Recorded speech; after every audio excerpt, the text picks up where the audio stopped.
I would like to keep it as informal as possible.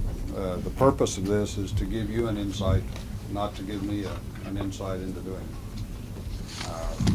As I go through the evolution of the organization, if there are any questions at all that you have, feel free to break in at any time. I have a series of charts that the folks put together that are supposed to tell me what I'm supposed to talk about. We'll probably deviate from those as we go through, and that a lot will depend on your interest and where you want it to go.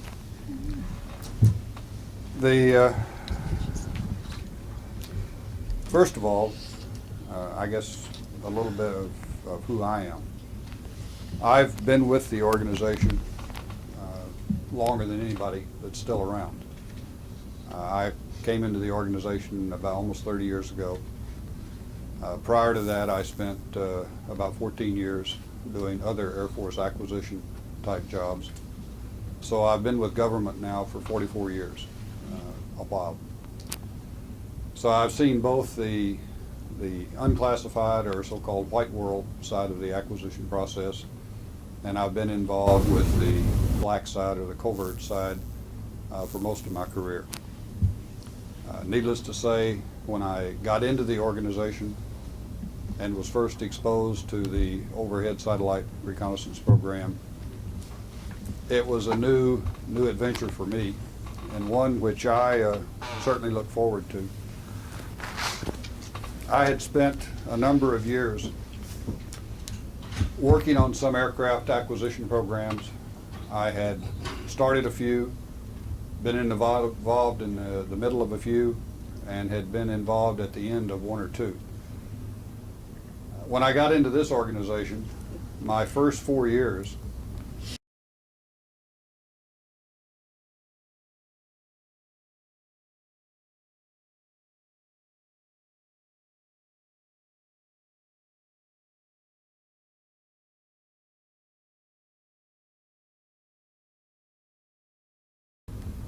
that really impressed me. It was the first time I'd ever been involved in anything from the start to finish, particularly in one 4-year tour.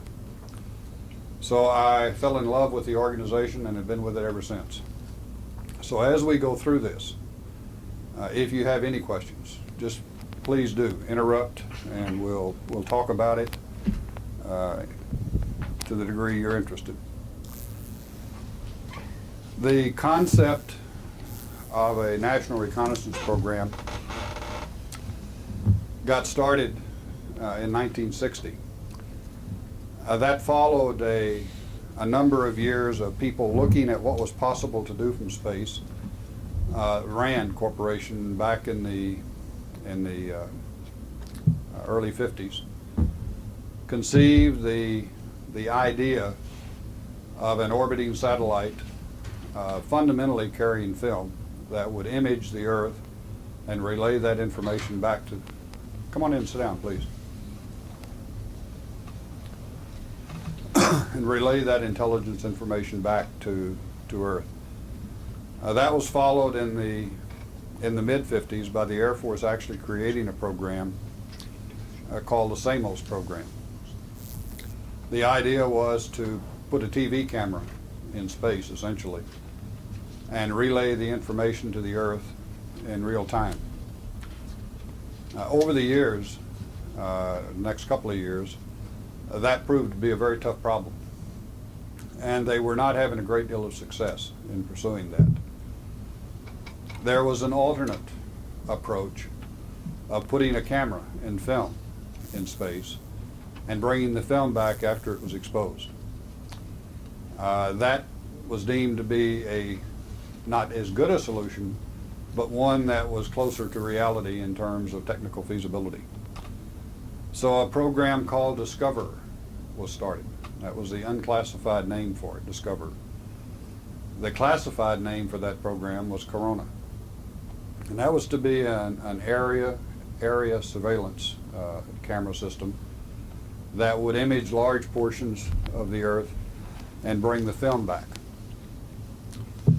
That program was conceived by the CIA, and a program was started that was to be managed after a very successful program that was a joint effort between the Air Force and CIA called the U-2 program, the U-2 surveillance, high altitude surveillance program, that was really managed under the auspice of CIA, but the actual program implementation, except for the camera system, was done largely by an Air Force element of DOD.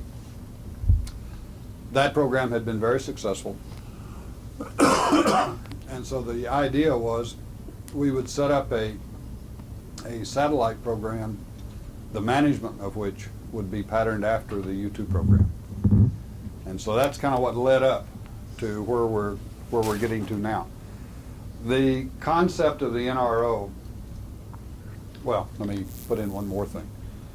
As I'm sure you all recall, in 1960, the summer of 1960, the U-2 was shot down. Gary Powers was shot down over the Soviet Union.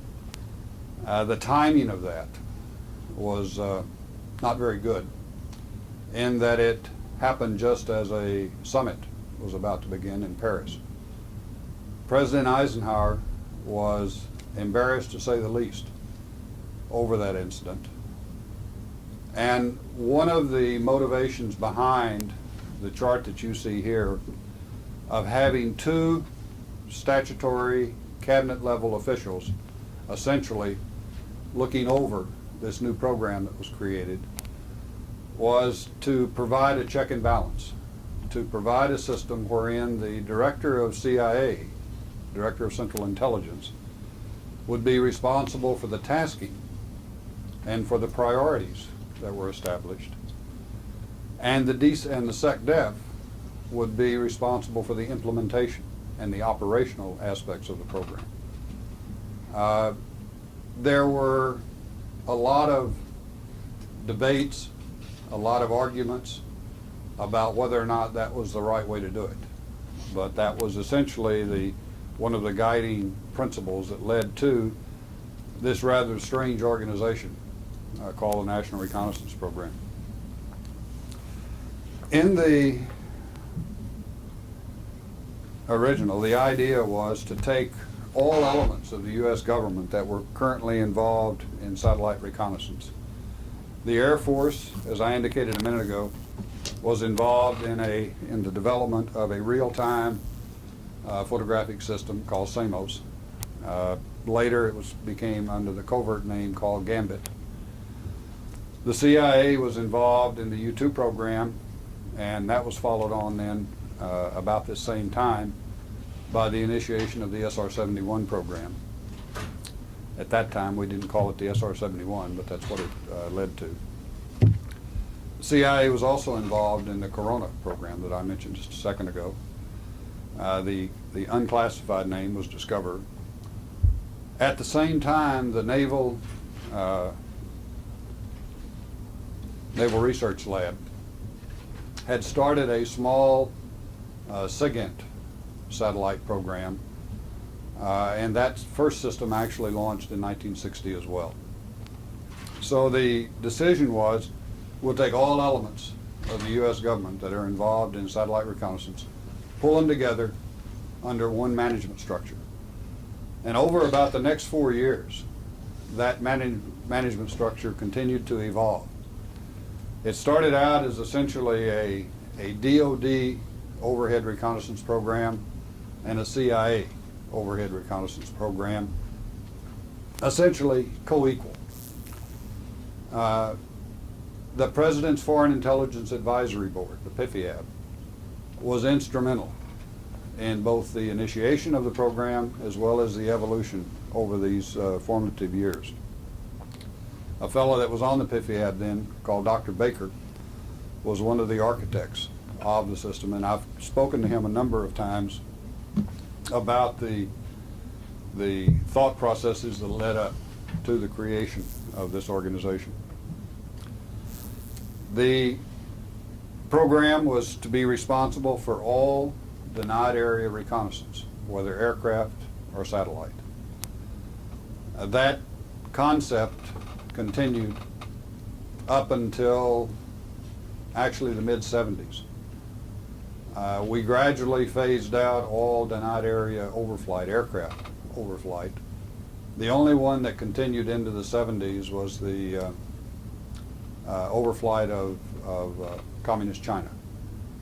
And that was largely done with U-2s.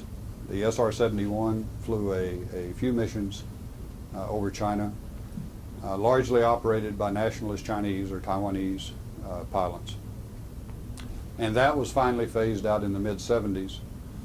And we turned our last aircraft over to the Air Force in about 1976, 1977, and we're out of the aircraft business from that point on.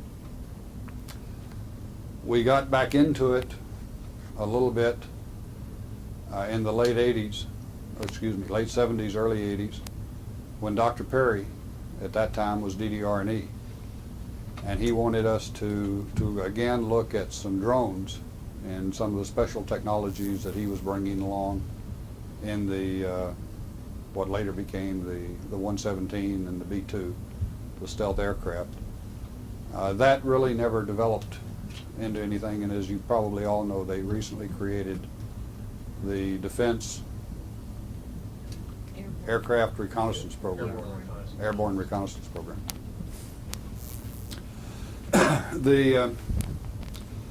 The idea of bringing an Air Force element, a CIA element, and a CIA element, a non-DOD organization, together into a single management structure, as you can imagine, created quite a bit of debate and consternation. And one of the reasons it took about 4 years for that to finally settle down was the fact that it was an unusual way to set up a program.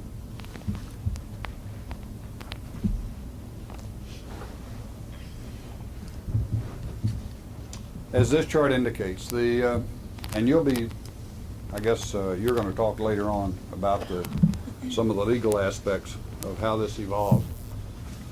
But the 1969 or 1960 consolidation of the Air Force, CIA, and Navy into a single organization, at that time managed by direction by the Undersecretary of the Air Force. So the Undersecretary of the Air Force was set up as the head of this program, reporting directly to the SecDef, although in reality it was a Deputy Secretary of Defense that managed the day-to-day program. He also looked to the Director of CIA for requirements, priorities, and tasking of the operational systems. Now, as this chart indicates, funding was under the control of the SecDef, and the mechanism that was set up, and this was really set up in 64, 65, was that the NRO, the DNRO, would work for an executive committee. The executive committee was made up of the DepSecDef, the DCI, and it varied between, on alternating administrations, between the President's Science Advisor and the head of the National Security Staff in the White House. And that ping-pong back and forth between. But there was always one White House representative on the XCOM. So it was a three-member XCOM, SecDef, or DepSecDef, DCI, and either representative from the White House. The XCOM decided essentially all of the major program decisions, acquisition decisions, generally based on a proposal that was made by the NRO for a technical concept for an overhead program, and normally resulted from an evaluation done by the President's Foreign Intelligence Advisory Board. They had a technical panel that was comprised of people like Dr. Den Land, who later went on to form the Polaroid Land camera system, Dr. Baker, that I mentioned earlier, and a number of others that would generally look and say, is this technically feasible? If the program is approved, will it achieve an insight into the Soviet Union? And the driving reason behind everything that the NRO did for the first 25, 30 years of its existence was driven by the Soviet Union. The fact that it was a closed society, the fact that we had very little information about what was going on in the Soviet Union, the fear that President Eisenhower and subsequent leaders had over that a technological surprise that could change the balance of power, and essentially no way to get an insight into what was going on. The emphasis that was placed on that, I can't overemphasize. The concern, and let me give you one example, the concern in the mid-70s, when clearly the Soviet Union was involved in developing an ABM system, is it possible for the Soviets to develop an effective ABM system? Remember at the time, the mid-60s. At the time, the principal deterrence was mutual balance of power. The ability of either company, or assured destruction was another term that was used. Mutually assured destruction was another term that was used. So if the Soviets could develop an effective ABM system that could neutralize our ICBM strike force, then obviously the balance of power could be altered dramatically and would give the Soviets a first strike capability. So the urgency of finding out whether or not they were on the road technically to developing such a system was terribly important. And as a result of that, some of the systems that we'll talk about later, although we're not going to get into a lot of detail on the systems, I think it's important that you understand generally what they do in order to do your job. There was essentially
is to give you some appreciation for the emphasis and the priority that was placed on the program at that time. I don't believe that there was any technical concept that if it was judged by an independent outside group of tech advisors under the PIFIAD that was deemed to be technically viable, I believe it would have been approved. Dollars were not the primary issue at the time. It was technical concepts that will give us an insight into the Soviet Union, that will help solve some of the problems we were facing, and are they technically feasible? Will it work? Will it do what it's intended to do if the program is pursued? And that's to give you some idea of the flavor that led to the creation of this organization.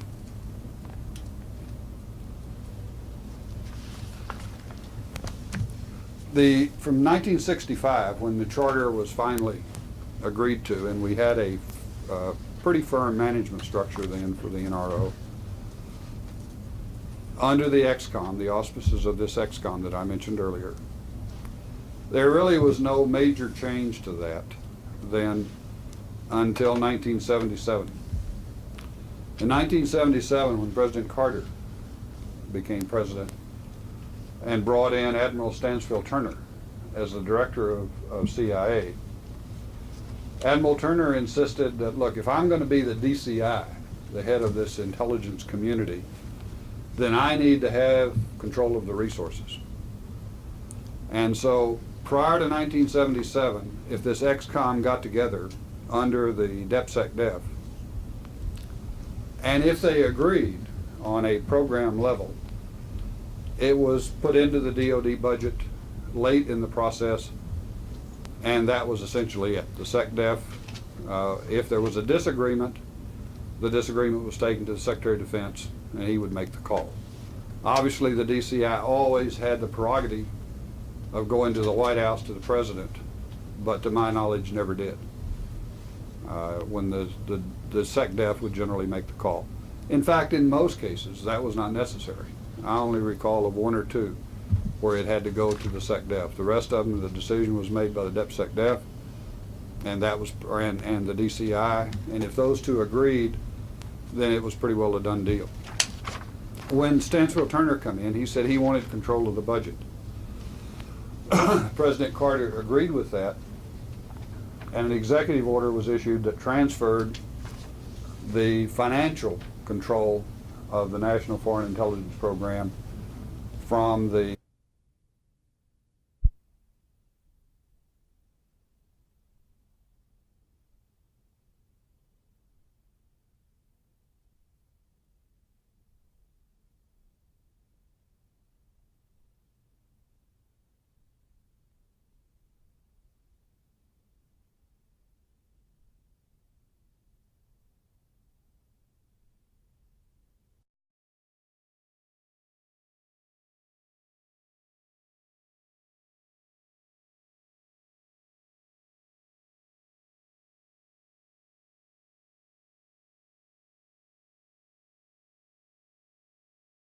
incorporated in the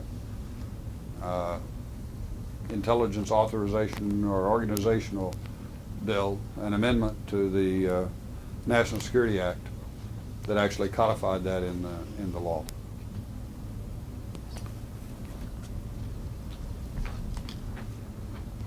Now, before we get into the current organization, do you have any questions on it up until this point? You mentioned one time that the funding had transferred over. I'm sorry, you mentioned one time that the funding had transferred over. Now, is all your funding under your organizational head, or is that still being tracked by the DCI?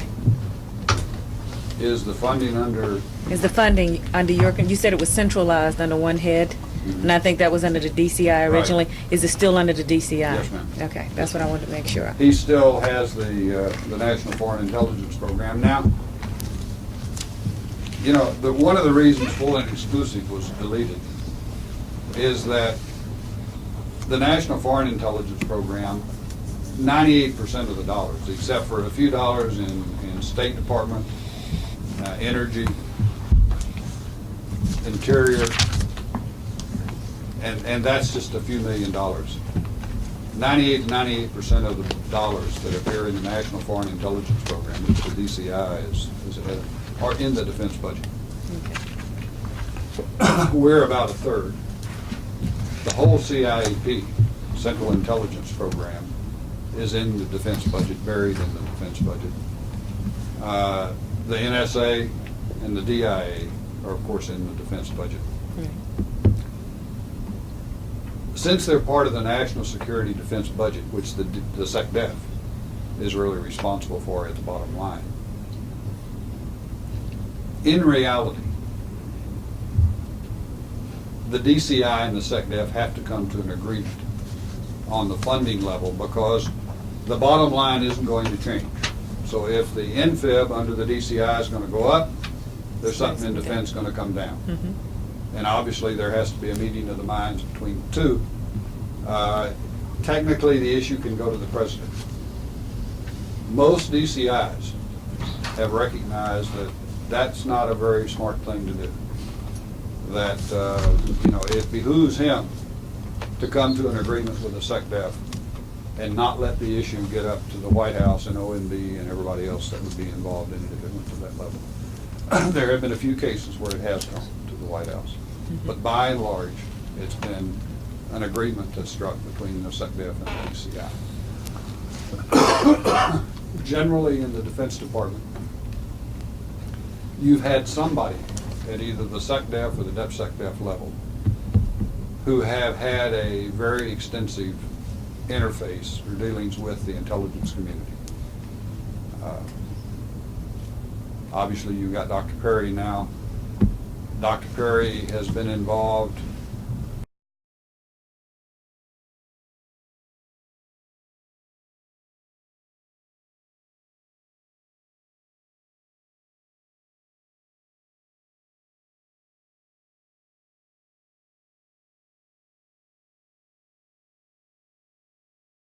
He has a long background in dealing with these programs. Probably the most knowledgeable person, technically, that's ever been in that job on these programs. He was also on the PIFIAC for a number of years. So he worked with them in that capacity, as was Dr. Deutsch on the PIFIAC. Prior to that, you had Mr. Cheney, who was on the Oversight Committee on the Hill, very familiar with the intelligence programs. Prior to that, you had Carlucci, who had been also Deputy DCI at one time. So if you go back, you've always had somebody at the very senior level who had a very good, Dr. Brown had been involved with the intelligence community for a long time. So you've always had one of the top two or three people in the Defense Department who had a very, very good understanding of intelligence. Some would argue probably as good or better than the DCI at the time. And so that's been a very good working relationship for most of the last 25, 30 years. Does your information security program track both the DCI policy and the DoD policy also, or do you have one program that falls? Information security. DSKIP 116 or DoD 5228? Why don't you say that for the security discussion? Yeah, DSKIP They'll address 116. all We the follow issues for generally you. under security, the DCI establishes our security ground rules that we operate under. Now, as I mentioned a minute ago, in the early days, when the primary emphasis was, give me technical ways I can get an insight into what's going on in the Soviet Union.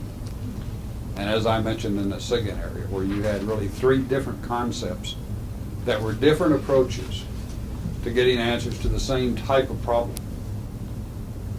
The technical innovation that come from the competition between the CIA, the Air Force, and the Navy, where different people were coming up with different technical solutions to solve essentially the same kind of information problems that existed on the Soviet Union. And dollars were really not the issue. We have evolved into a time where technology has progressed to the point to where there's obviously more ideas, more good ideas than there are dollars. And so the it has driven a need to re-examine this competitive concept that proved very good and very useful in the early years. As time evolved, and let me give you another example.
we are now, about 10 years later, going through that same thing all over again, except now it's being done in a cooperative way as opposed to the destructive approach that existed back then. So one of the things that some of us concluded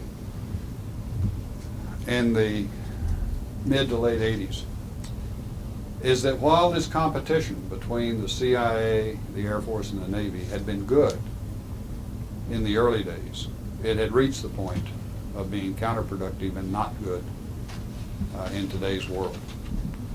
And so what we had to do was change the organizational structure of the NRO. And that led to the creation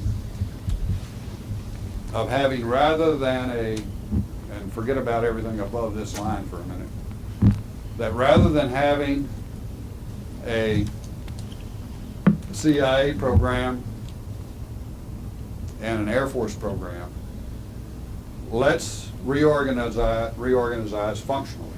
Let's put all SIGINT programs under one guy and all imagery programs under another guy. And so that has resulted in Bob Dumais, who is a senior CIA individual, running the imagery programs, and the senior Air Force individual running the SIGINT programs. So we took all of the SIGINT programs, which were essentially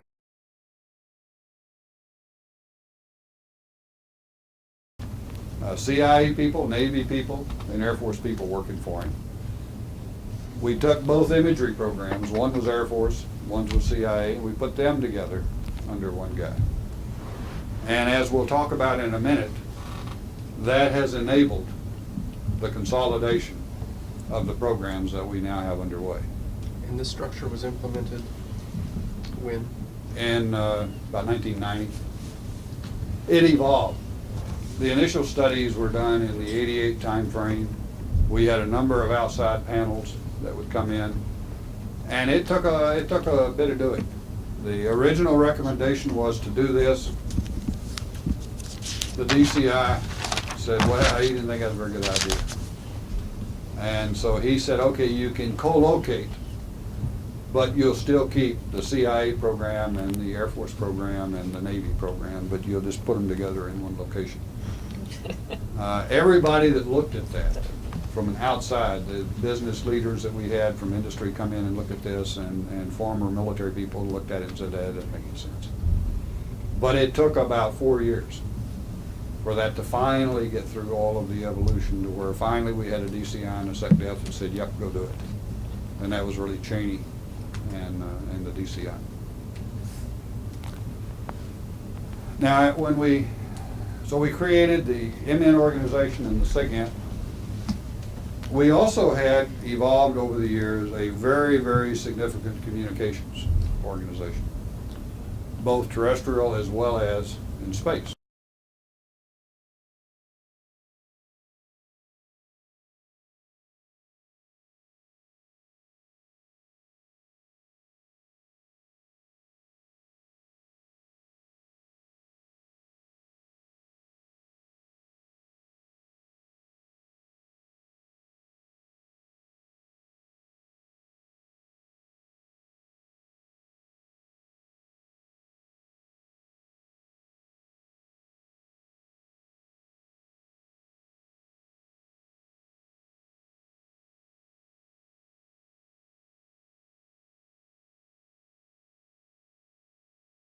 A separate communications organization which will provide terrestrial as well as satellite communications capability to support the organization as a whole. Now, the rest of these, well, in the area of launch, we don't build launch vehicles. We buy them from the Air Force. The Air Force has a program office in LA that writes contract with industry to buy all of the launch vehicles. We fund in the Titan class, about 60% of the Titans that are bought for us. We provide the money to them. They go out and contract for them and manage the acquisition of that. Atlases, we probably buy, I don't know what the number, probably 20%, but it's a much lower percentage of those. Now, in order to launch those, we have our senior Air Force individual, and this is a Major General slot. We just moved General Scanlon into that job. Our senior Air Force officer also serves as the launch control officer for all of the NRO programs. So this guy is dual-headed into this job, and as such, he launches all of our systems, MN and SIGINT. And other than that, then, the rest of it are kind of the normal functions that you would expect to see in an organization. We have a technology shop headed by Dr. Lee Hammerstrom. One of the big changes that come about in this reorganization was, for the first time, let's create an office that looks at a strategic plan for the whole organization. And let's bring in to that organization not just NRO 10 vendors, but let's bring in people from the intelligence community. So the goal was to have about half of this shop be technical people with an NRO background, and about half the people to come from the intelligence community as a whole, to give us a better appreciation and understanding of the intelligence requirements. Prior to that time, most of the people in the NRO were technical 10 vendors, did not have an intelligence background. In the CIA program office, obviously, we had more people that had an intelligence background. Essentially, in the Air Force, there were no intelligence professionals, or essentially none. And then we have the support organization. Mr. Harris, originally, as I mentioned earlier, that position was the Undersecretary of the Air Force. And it stayed Undersecretary of the Air Force for from the beginning of the program in 1960 until recently. On a couple of occasions, when the Secretary of the Air Force had been a highly technical person, normally they would bring in someone with a legal background or a political background as Undersecretary. If the Secretary of the Air Force was a lawyer, political type, then normally the Undersecretary would be the technical person. And generally that's the way it was most of the time. Now, if you go back to the exceptions, our boss was always a highly technical person, was the Undersecretary of the Air Force except for 2 occasions. When Dr. Brown was Secretary of the Air Force, obviously a very technical, competent person, they had a lawyer, political type as the Undersecretary. So our boss became the Assistant Secretary of the Air Force for Research and Development. And that was Dr. Flax. Went back to being the Undersecretary of the Air Force for a number of administrations. And then when Dr. Mark moved from Undersecretary, where he had been our boss, up to Secretary of the Air Force, Dr. Brown was then Secretary of Defense, and he said, no. You can't be the DNRO and Secretary of the Air Force. Both jobs are too big. Well, the Undersecretary at that time was a lady lawyer who had no technical background whatsoever. And so they brought in Dr. Herman, Bob Herman, as Assistant Secretary of the Air Force for Research and Development, and he became our boss. Now, at the beginning of when Dr. Cheney come over, at the beginning of the Bush administration, they had already picked the Secretary of the Air Force, who was Mr. Orr. He was a car salesman from Pasadena, and obviously had no technical background. They had also picked an Undersecretary of the Air Force, who was a lady lawyer, who again had no technical background. And so by that time, the defense acquisition reorganization had taken place. And the senior acquisition executive within the Air Force was now this, what had always been Assistant Secretary for Research and Development, was now Assistant Secretary of the Air Force for Research, Development, and Acquisition. And it was clear that any person who had acquisition responsibility for the whole of the Air Force, in addition to all the research and development work, certainly could not also run the NRO. It was too big a job for any person. So they created another Assistant Secretary slot called Assistant Secretary of the Air Force for Space. And Mr. Fega was the first DNRO who operated that, or who operated from that position.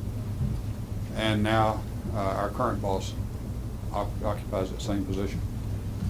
Now, as Undersecretary of the Air Force, which our boss was most of the time over the years, brought with it inherently a reality that since he was also the senior technical guy in the Air Force, any issue involving space, whether it was on the white side of the world or our side of the world, was eventually going to come together at the Undersecretary's doorstep, because almost all secretaries of the Air Force deferred those technical oversight management responsibilities to the Undersecretary. And so the bringing together of the classified and the DoD world together at that level was fostered by having the Undersecretary in that position.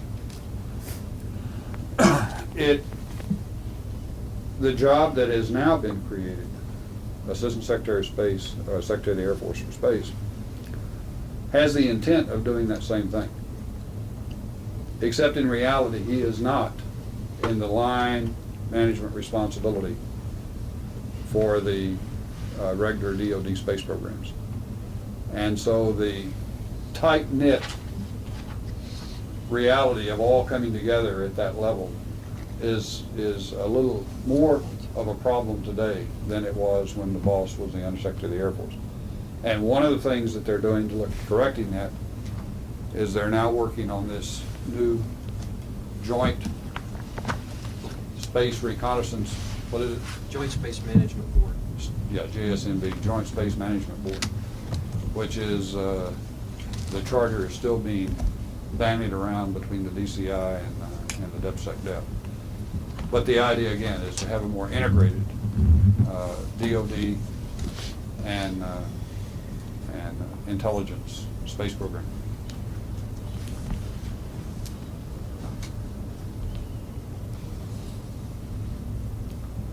The NRO mission has not changed over the years. We still have probably one of the most enviable mission statements that anyone can have, and that is that we have what we refer to as the cradle to grave or life cycle responsibility.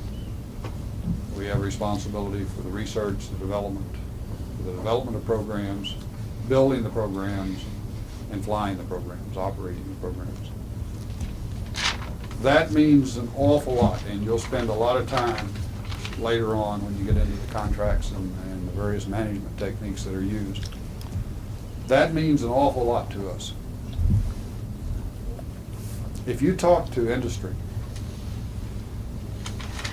you'll generally find that the relationship that we have with our industrial team is probably better than anyone else in government. And I think that life cycle responsibility we have is one of the principal reasons for that. Also, our mission in peacetime is essentially the same it is in wartime. So we're able to form a team between industry and government that's mission is to go collect intelligence and make it available to the person who needs it. And that changes essentially, it's the same in peace or war. It allows both the government and industry team to be motivated by the same end objective. So we have a rather unique contractor performance incentive fee award structure that we use in the program that was developed in the early 60s. That puts the emphasis on getting the intelligence product down and out the door. And the contractor's ability to make a profit is governed by that intelligence product going out the door. If he does his job and does it well, the intelligence community is served by us, and the contractor does well, and our program office does well. So there really are no competing interests between the government and industry.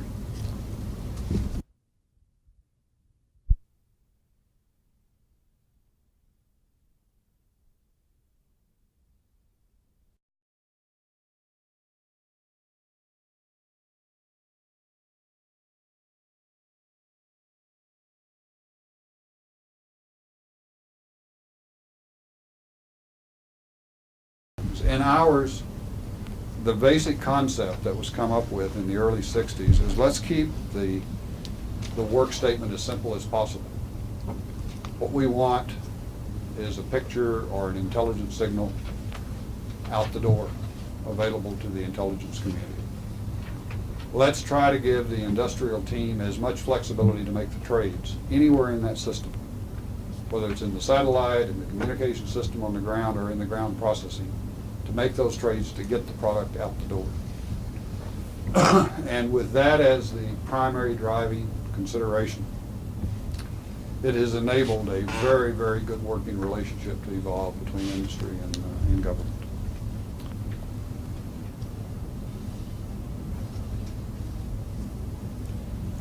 I guess one other thing I should point out, as I said, the Assistant Secretary of the Air Force for Space is Mr. Harris. So he carries two. He's the director of the NRO. He's also a statutory civilian within the Department of the Air Force. Myself, I'm technically a CIA employee, although I was in the Air Force for 23 years before I got into this job, and I left the Air Force and became an Air Force civilian doing essentially the same job for a few years, and then became an agency employee when I took the title of Deputy Director, since by the original chartering agreement, the Deputy Director is to be a CIA employee. But I'm really an NRO employee, because that's all I've done in most of my life. Again, when we looked at this reorganization back in the 88-89 timeframe, one of the things that became evident is that our relationship was shifting from being primarily focused on the Soviet Union national intelligence type things to more of a military support organization. And we'll talk about that a little bit later. But as we evolved our system,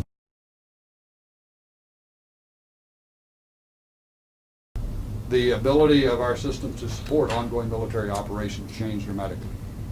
And so we were shifting, and it was decided that what we needed to do was create a senior level position where we could bring in somebody who had a truly operational background. So we had the technical people that had always been in the NRO. We had brought in the intelligence community with the P&A formulation, and now what we needed was to get somebody who really understood the operational aspects. And so we created this Deputy Director for Military Support, and all three incumbents in that have come from the Navy. They're two-star Navy admirals. All three of them, prior to coming into this job, had been a carrier task force commander. One of them was, the first one had the escort operations in the Persian Gulf when we were running the monitoring of the shipping and escorting into Kuwait. The second one was a carrier task force commander in the Persian Gulf during the Gulf War. The current Jack D'Antone was a carrier task force commander in the Mediterranean during part of the Gulf War, but then also was had the Somali operation. So all three of these people that have come into this job have come fresh from a very real operational job, and they also carry a hat in the JCS J3. So they are assigned both to the J3 as well as to us. And they have done a remarkable job of helping educate us on what, quote, the warfighter really needs. And probably more important, or equally important as that, is it's somebody that the Sinks and other operating military folks have confidence in and can help them understand what our systems can do for them. Equally important, as I tell Jack all the time, it's fine to go out and tell them what our systems can do, but probably as important, if not more important to me, is make sure they understand the limitations of the systems. It's surprising in the Persian Gulf, the Gulf War, Kuwait, Iraq, the number of senior military people who didn't really have a fundamental understanding. And what they expected was a hell of a lot more, in many cases, than what they got. What they got was more than they'd ever gotten before. But some people, in fact, I had a senator one time ask me, well, why didn't the damn thing just stop? You know, when it goes over our, why didn't it just stop up there? Well, you can't do that. You know, Kepler says that the laws of physics won't allow that. Now, I didn't run into military people that were quite that naive, but they just didn't really stop to think that when this low orbiting satellite is coming over at 145 or 250 miles altitude, traveling at 5 miles a second, it can only see Iraq for about 15 minutes. And then it's gone. And after a couple of revs, looking this way and this way and this way, it's gone until the next day. And so there are very few minutes a day that system is going to be there. And when you tell a military operator that he's got to get an MOU with Saddam that we can only fight a war in 15-minute increments 3 times a day, they don't particularly like that. And if you expect to get BDA, bond damage assessment, from these orbiting imaging-taking satellites, that's kind of what you're limited to. So it's a fundamental understanding of what we can do for them, but also clearly understand what the limitations of these systems are.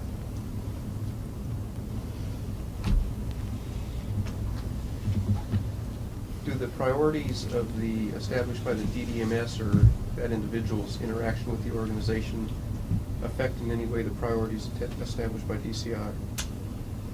The Or is NRO one too really isn't short-term? involved in the tasking priorities. I mean, the priorities of how we build a system, yes, it interacts there in helping him. You know, the damn set of requirements are written down on a piece of paper. And whether they come through a MINS or a JROC or from a DCI prioritization, it really helps to understand what's behind that. And I think what he's brought to bear more than anything is helping us understand what's behind some of those requirements. Because when you start translating those into a technical collection system, it sure helps to understand what is the, what's the end objective of this, and maybe there's a better way of stating that requirement. So understanding that. Now, in terms of tasking, that's really handled outside of our, somebody's on the telephone telling us where to point the camera, and we're not directly involved in that process. The DCI, well, on the SIGINT side of the house is largely NSA. And they have an operational organization which is made up of various members of the services and the intelligence organization that collectively kind of tell us where to point the SIGINT systems and what to collect. On the imagery side of the house, there's now this Central Imagery Office, which has a part of it, what used to be called COMEREX, Committee on Imagery Requirements and Exploitation. But they're the ones that essentially, and that's made up of elements of the intelligence community, again, under the DCI, as well as the JCS, the J2, the DIA, and all the military services.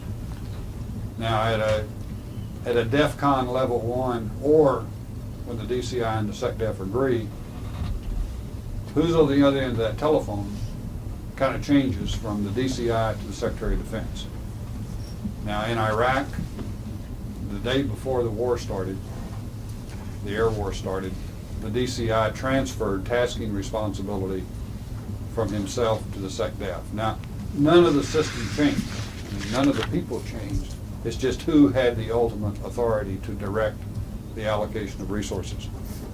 Today, the DOD, the SecDef, has tasking responsibilities for anything in the former Yugoslavia, in that area.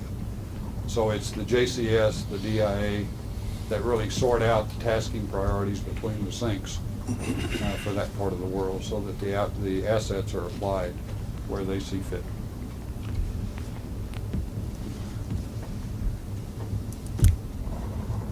This simply says what I said earlier about the director being dual-headed. The director of, Deputy Director of Military Support is also dual-headed in the J3. And our organization is comprised, as this little wheel indicates, slightly less than half of the people are Air Force. About 25% are the kind of the acquisition part of the organization. A large percentage, about 550 of the Air Force people, are NCOs that really run the terrestrial communication system around the world. So we have about 500 Air Force enlisted folks, mostly NCOs, some of the finest NCOs in the Air Force, that operate our terrestrial communication systems, both in government installations as well as in contractor facilities. CIA is about another 25–30% of our people. We also have a small, as we have created this new co-located centralized organization, we have created an infrastructure overhead. And so part of the increase that was brought about and allowed us to create this new infrastructure was provided by Congress in the way of civilian manpower slots that are allocated directly to the NRO. But really, it's a small percentage of the total NRO manning. We have a Navy increment assigned. We have NSA and others. We have Army, some Marine. We have, about 30 or so Army types, a few Marines. We have people from NASA, from almost all of the government laboratories.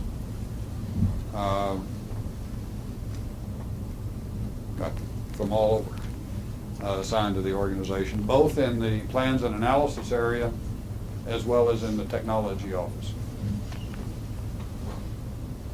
Well, here they are listed here. Organizations that we have one or more people assigned from those organizations to us.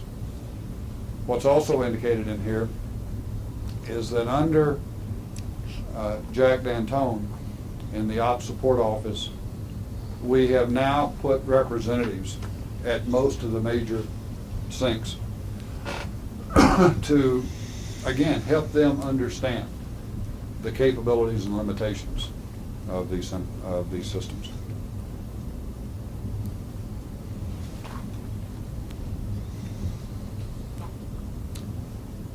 This simply indicates what I had indicated earlier, that the emphasis is really changing, where the operational, what we can do to support the military.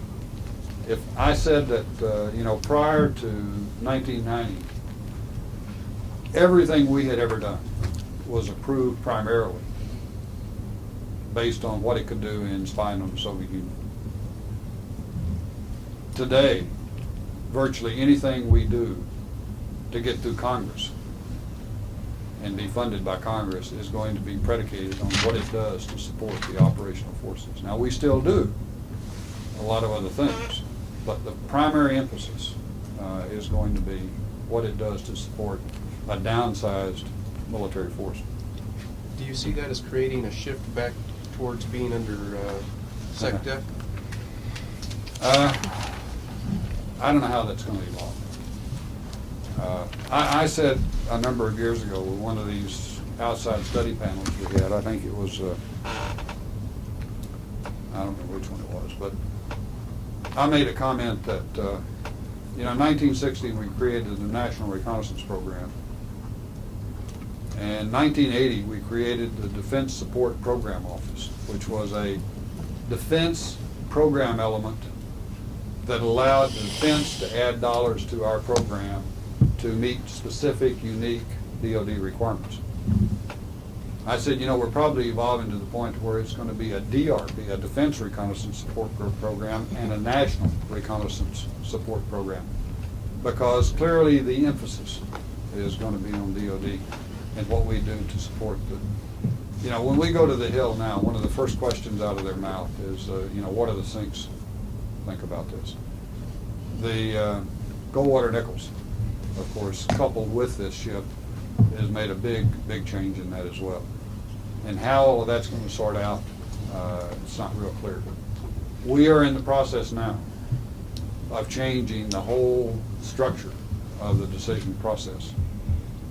When Dr. Deutsch moved from DepSecDef to DCI, he's instituting what he calls an extended DRB, where you're taking the old defense DRB structure and you're adding to that the DCI and some other players in the intelligence community, and our decision process, which used to be exclusively done by the intelligence community, is now going to be done by this expanded DRB. At least they make recommendations to the DCI. So the visibility that he's bringing into this process is really opening it up to the operational side of DoD as well as just the intel side of DoD. We've always had a big problem, and I've had a problem over the years understanding. I remember one time I asked General Alley, who was an old friend of mine, you know, it's difficult for me to understand why the Air Force says that the AFN doesn't represent the warfighter, the Air Force. And I said, you know, it seems to me like he's got 2 and you've got 4. The old AFR 4-2 kind of dictates that he ought to get the message. And I've never heard a DCI specify that it has to be your intel weedy that goes to these meetings that establish requirements and priorities. The Air Force sends a representative. The Air Force decides that it's AFN that's going to be the representative, not, I mean, hell, if they want to send XO, I don't think DCI would care one way or the other. So it's been difficult to me to understand this. In fact, I've jokingly said to the chairman that what he ought to create is a J236, is he ought to combine 2, 3, and 6. Maybe we'd finally have one person we could talk to. So the evolution of the Goldwater Nichols and the implementation of that process is having big changes within DoD, and it's also having big changes on how we interface with them. But yes, it is changing significantly.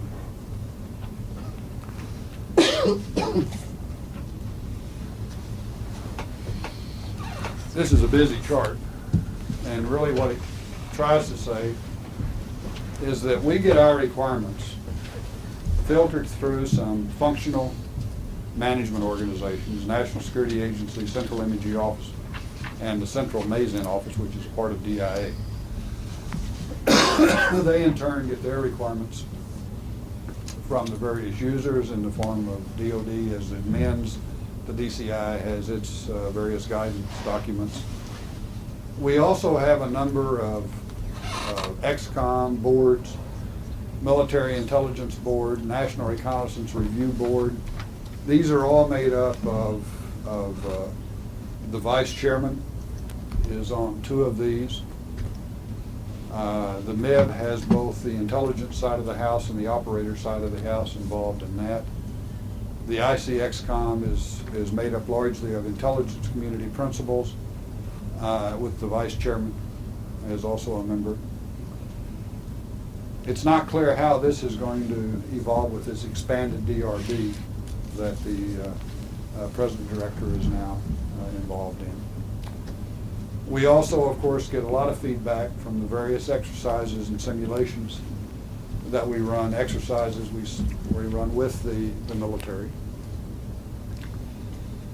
And we get a lot of operational feedback from the intelligence community and the process of actually the products that flow out of the system.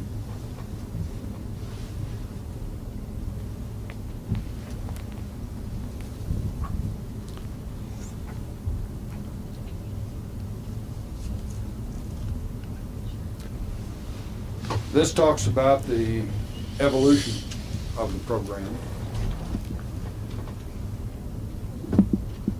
1960s, 70s. In this time frame, 1960s, everything was non-real time. We took pictures on film. We brought the film back anywhere from days to months after it was taken. One of the things that led to the Soviets' invasion of Czechoslovakia, when we got the bucket back, it said, geez, we knew they were planning to go in, because here's the pictures of them marshaling their forces and calling up the reserves. The problem is we didn't know it until after it was already over. So in the 1960s, and even in the SIGINT case, all the SIGINT systems in the 60s were low orbiters. So they would fly over the denied areas, collect the signals, put it on tape recorder, fly around the Earth, come over one of our tracking stations, dump it to the tracking station, put on tape, and either flown by airplane or taken back to a central processing facility, where generally in those days our objective, so that we made sure the computers didn't sit idle, was to have kind of a 10-day backlog of tapes to be processed so that you kept the computers running all the time. And we used to update the SAC EOB database twice a year. So the idea of these systems having any real application in terms of ongoing military operation clearly was not there. In the mid-60s, we did have one system, the weather satellite. Now, the weather satellite was first put up to be a scout for our imaging satellites. We had two of them. One would fly over, look at the ground, map the cloud patterns, dump that out when it come around to one of our tracking stations. We would then feed that into the tasking of the imaging satellite, which was coming along behind it, so that we could point and take pictures where there were no clouds. Since, you know, the Earth is covered about 2/3 of the time with clouds, you had to be selective about where you take a picture, or they'd wind up the majority of them being cloud covered. Then we had another weather satellite to come along behind it and looked at the cloud patterns just after it took the picture, relay that back to the ground, look at it and say, whoops, there were no clouds this morning, but when the satellite come over and took the picture, clouds had formed, so we missed that target, so you had to retask it the next day. So the weather satellite initially was put up to be the scout and the follow-up to the imaging system. Since that system was read out frequently and also had the ability to transpond directly to a ground station and essentially give you real-time weather in the local area, the decision was made in about 65 because of Vietnam and the need to get weather support for Vietnam. And one of our young colonels in the NRO, by the name of Jack Culpa at the time, decided, let's take one of these vans we built for the weather satellite, let's put it on a carrier and put it out in the Tonkin Gulf and let him get the weather satellite dumped directly from DMSP when it comes over, and that would help them in planning their air war. Well, that worked great, although the Navy, when the Navy bureaucracy found out about it, they directed them to take it off because you couldn't have Air Force working directly with the Navy without going through the Pentagon. So they had to take it off of the ship. Later it went back on, and it's of course now on all of them. But that led to transferring the NRO, which had been a covert program, transferring that from the NRO into the regular Air Force. So in the mid-60s, that program was pulled out of the black world and put into the regular DoD world so that its system could be used for DoD as a whole.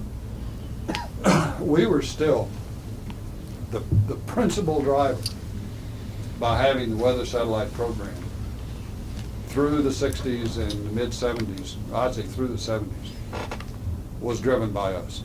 I mean, clearly, there was no question that the value of the cost of that weather satellite was trivial compared to the savings that accrued to us by being able to have about 30 to 40% of our pictures cloud covered as opposed to 60 to 70% cloud covered. And in some parts of the world, you would essentially never be able to take pictures just based on luck. So it was extremely valuable to us. Now, as we went away from film,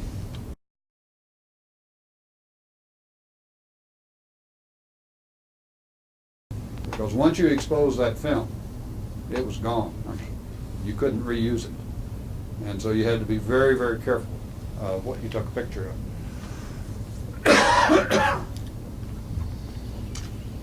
So in the 60s, really the only real operational support we gave was in building databases, and in the case of the weather satellite, which we in fact transferred.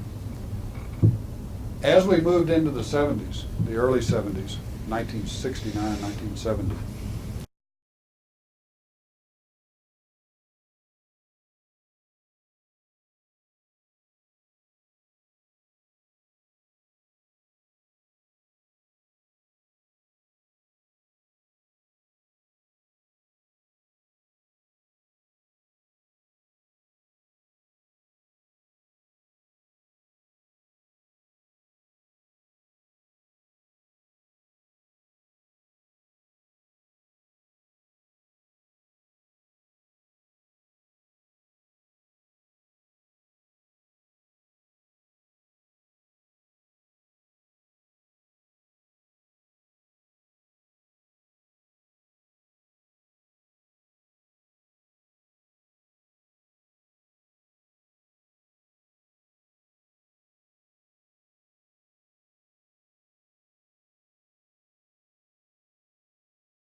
think that says what I just said.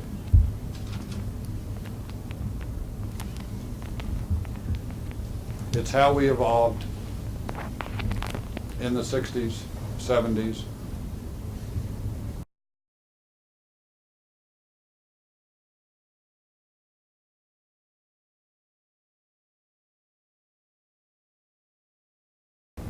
One of the interesting things, when Dr. Brown was going through his confirmation hearings,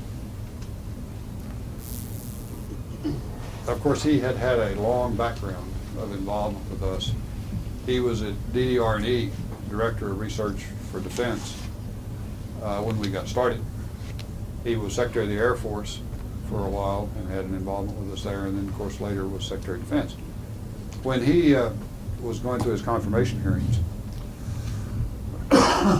in a closed session, House Appropriations Committee, I think, thought they would trip him up a little bit, said,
again, if you have any questions, one thing that I probably ought to mention, I talked about it a little bit earlier, the low orbiting systems. We flew a passel of those things in the 60s, well over 100. They were truly the first small sats. Those things, all of them weighed about 350 to 500 pounds, lasted from a few days to a few months. The problem was, a lot of the things we're interested in you only see when they're on the test range. If it was our view, or the intelligence community's view, that if the Soviets were going to develop a new weapon system that had, for example, wartime modes that would only be used when they went to war, the only time they're going to test those is on the range. So our objective was to try to get weapon systems when they were being tested on the range. Problem was,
let's go look at how we ought to reorganize.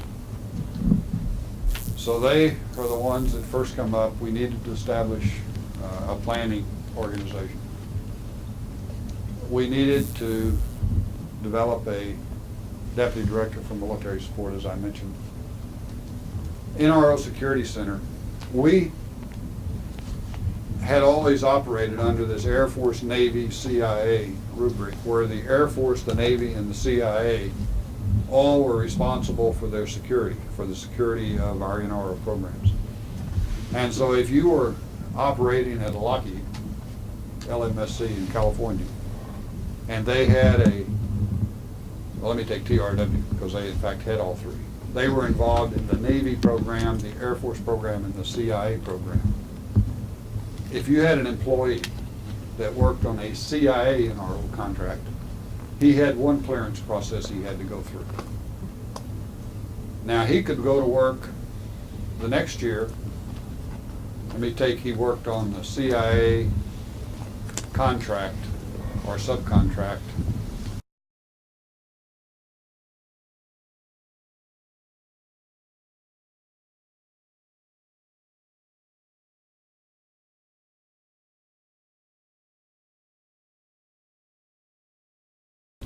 But that's an Air Force contract, not a CIA contract. So if the employee went to work from the CIA contract to the Air Force contract, he had to go through the whole clearance process all over again.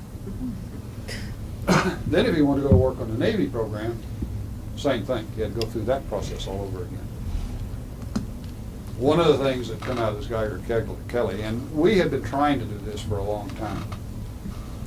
Let's consolidate this. Let's get a clearance that when the guy goes through it, he then at least can work on any NRO program. He may not be able to work on a SAP-SAR in the DOD, or he may not be able to work on an NSA contract or a CIA contract, but at least if it's NRO, he can work on any of them. So we finally got agreement to come in. The biggest problem we had was coming up with a common set of questions that could be used on the CI, the counterintelligence polygraph. You know, everybody called it a CI poly, but the CIA had one set of questions. DOD had a different set of questions.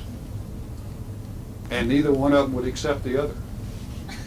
We finally got them to agree that, okay, for the NRO, for industry, we'll agree to a common set of questions. Now, we won't accept it for anything else. And we won't accept it in DOD for anything, but at least the NRO, once a contractor gets a CI poly to work on NRO programs, it really doesn't matter whether it's a Navy, Air Force, or CIA contract. And that was one hell of a job. It took us several years to finally get that approved.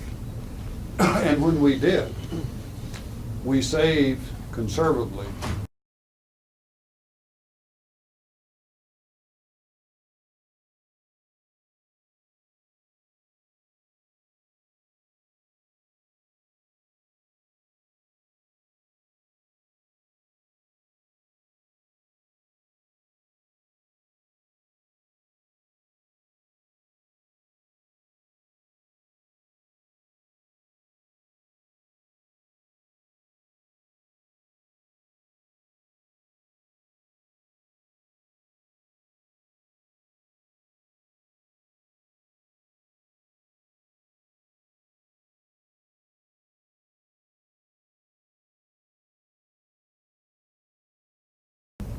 So, you know, that's a lot of money. So it's really paid off. 1991 is when we first looked at, and this study also said you ought to co-locate, bring your organization together, get it centralized. They also initially recommended that you realign in a functional sense rather than this A, B, and C. That was vetoed, so it wasn't implemented at that point. We did look, though, at the consolidation of the low altitude SIGINT. We formerly had an Air Force program in the CIA, or in a Navy program. For years, it had been technically possible to pull those together, but organizationally it wasn't possible. I remember one time, because of the conflict between those two programs, I had asked Admiral Betterton, who ran the Navy program, and an Air Force colonel that was running the Air Force program, to get together and resolve their differences. And we had an offsite. They come in and proudly announced to me that they had got it worked out. No more backbiting each other. I said, oh, how did you solve it? Well, he agreed he's not going to get into our mission of EOB, and I'm not going to get into his mission of technical intelligence. And And I said, well, what if I tell you there's only going to be one program? And the admiral looked at me and smiled and said, well, so much for cooperation. And that was kind of the mentality that existed.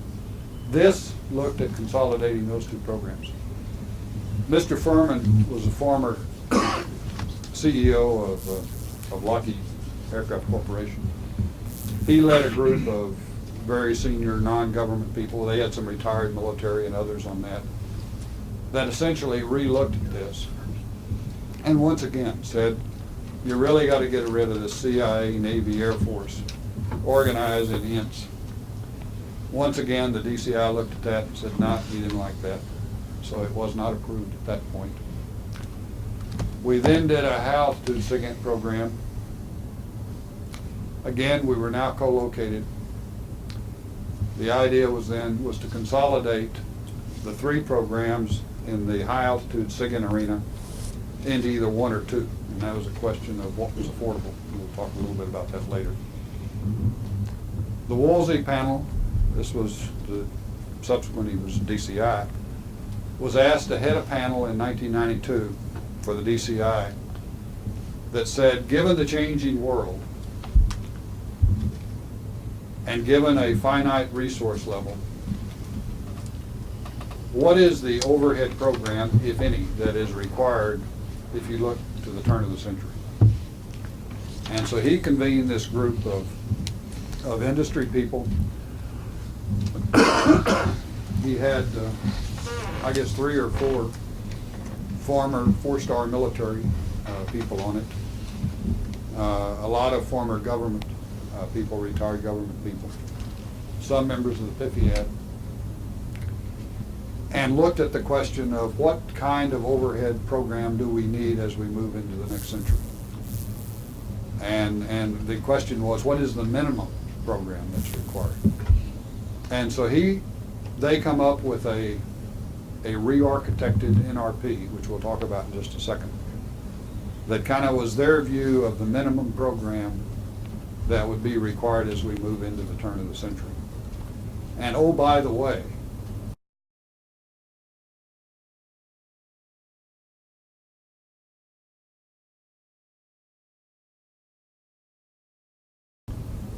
that had a couple of levels. What they recommended didn't take the money out. I, in fact, would suggest that you add a little. If you had to take some money out, here's the program they would recommend deleting. Of course, then he ended the study, and about a year later, he was appointed as DCI, and they said, you did such a good job, now go make it happen. 94, the imagery part of this program that he had put together was really defined in that time frame. And that really was looking at what was the principal shortfall we had in the Persian Gulf.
In the imagery side of the house, well, let me just mention one more thing. These are the two programs that we tried twice before to consolidate. And it just politically was unacceptable. Because you were eliminating one, either the CIA or the Air Force would get out of the business, and also one industrial team would get out of the business. So rather than competing in industry, we're really competing in the government.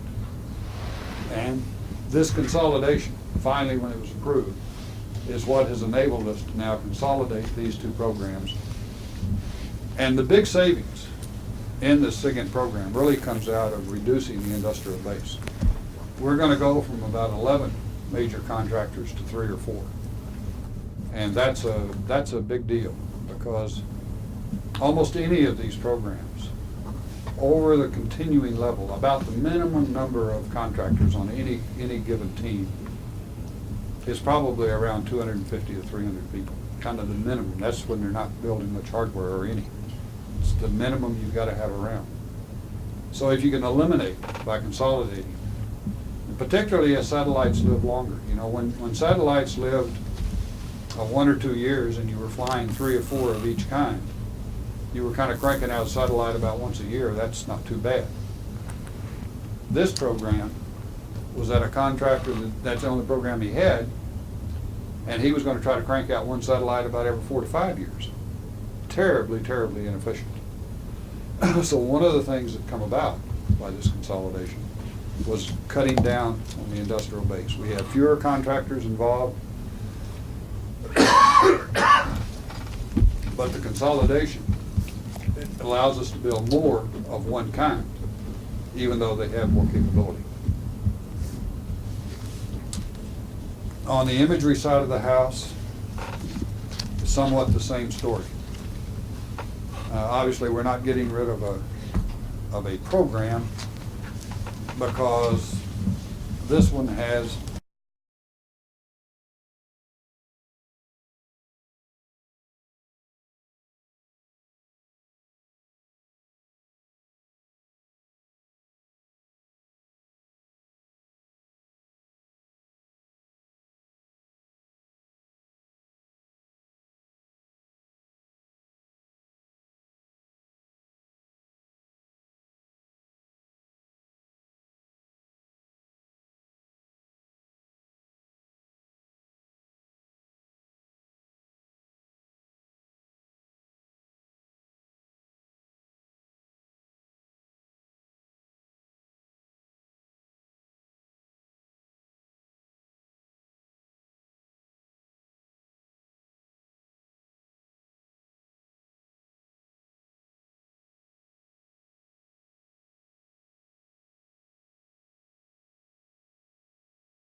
One last question for you.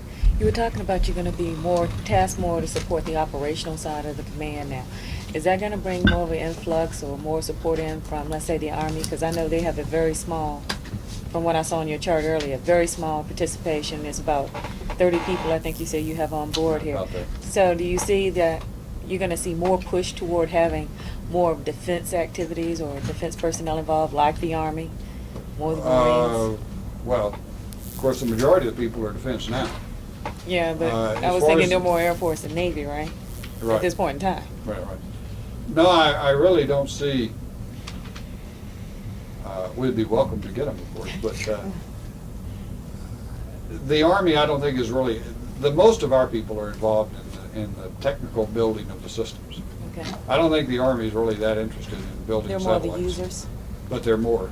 And I think on that side of the house, which is where all of their people are, the most of them, they're probably pretty well represented as compared to anybody else. Okay. I think that's correct, that where the Army is putting its resources is in some of the exploitation of, on the SIGINT side, for instance. Okay. Putting people at the regional SIGINT operational centers to exploit the data, to Mhm. figure out what the signals are and so on. And they've sent us a lot of good people, professional level, particularly in ops research. So, getting us to move in directions that are uniquely valuable to the Army. One of the issues that continually faces us in defense is the Army really wants things to be read out directly from the satellite to the field commanders. You want that terminal out? They tend to want to operate from an operational concept at consolidating their planning and execution at a lower level than does, for example, the Navy. I don't understand all of that, but clearly their desire is to get raw information to a much lower level of command and control than does, for example, the Navy, who seems to want to keep most of the information up pretty high and have the carrier task force commander decide what the people below him do. So there's some fundamental ops differences. I think one of the things that will also come out of Goldwater Nichols, as the sinks get more involved in this, will be, I think, some of the ops concepts where the Air Force, Navy, and Army have fundamental different operational concepts will begin to be drawn closer together as the sinks get more involved in the planning and execution.